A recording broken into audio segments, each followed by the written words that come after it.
Have you ever wondered what it would be like if horses were still wild?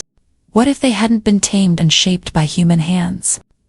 Would they still roam the earth like they did thousands of years ago? Or would they be something entirely different? Today, we're diving into the evolution, domestication, and the modern challenges faced by one of the most iconic animals to ever walk the planet, the horse. Let's start at the beginning. Our story begins over 50 million years ago with a small, forest-dwelling creature called Io. This was no majestic steed. It was about the size of a dog with a short snout, 4 toes on its fro. Over millions of years, this little creature transformed. It grew bigger. Its teeth adapted for grazing grass, and the toes evolved into the hooves we recognize today. By about 3000 BCE, in the steppes of Central Asia, the first true equus species emerged. They were ready for something big, and that something would change the world forever. This is where humanity enters the picture. The domestication of horses is one of the most significant chapters in human history. It wasn't just about using them for food or transportation. Horses became tools of war, symbols of power, and partners in agricultural development. Think about it. Without horses, could we have built the empires we did? Would the Mongols have conquered half the world? Wooden-eye horses became an extension of human ambition. We selectively bred them for strength, speed, and endurance. They evolved from wild, untamed animals into trusted companions, each new generation more suited to the needs of their human caretakers. But with all this power came consequences. TS have charged into battle the same way.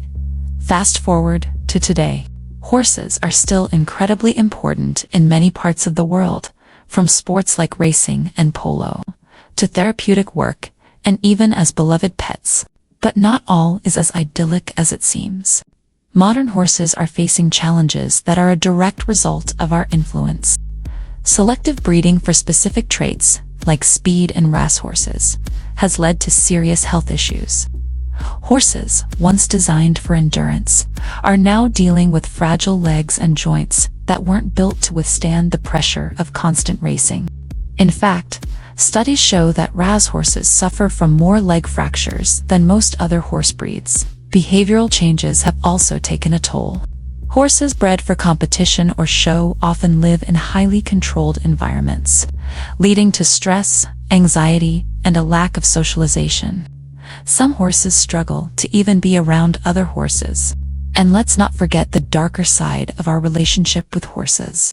The overbreeding of certain high-demand horses, mistreatment in the racing industry, and the global horse meat trade have all contributed to the suffering of many animals. Thousands of horses are abandoned every year, and many end up in slaughterhouses. But there's hope. Around the world, animal rights activists and horse owners are making strides to address these issues. Sanctuaries are emerging to rescue abandoned horses, and there are growing efforts to create ethical breeding practices. Some organizations even provide horses with a second chance, offering them rehabilitation and a peaceful life after their racing days are over. Maybe it's time we reflect on what it means to have such a powerful, graceful creature in our lives. The way we treat horses, and all animals, reflects our values. Are we merely exploiting them for our gain? Or are we fostering a deeper connection, one rooted in respect and compassion?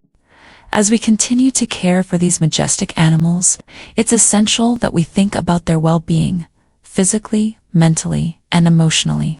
Let's be conscious of how we shape their future, because the way we treat them says a lot about who we are as a society.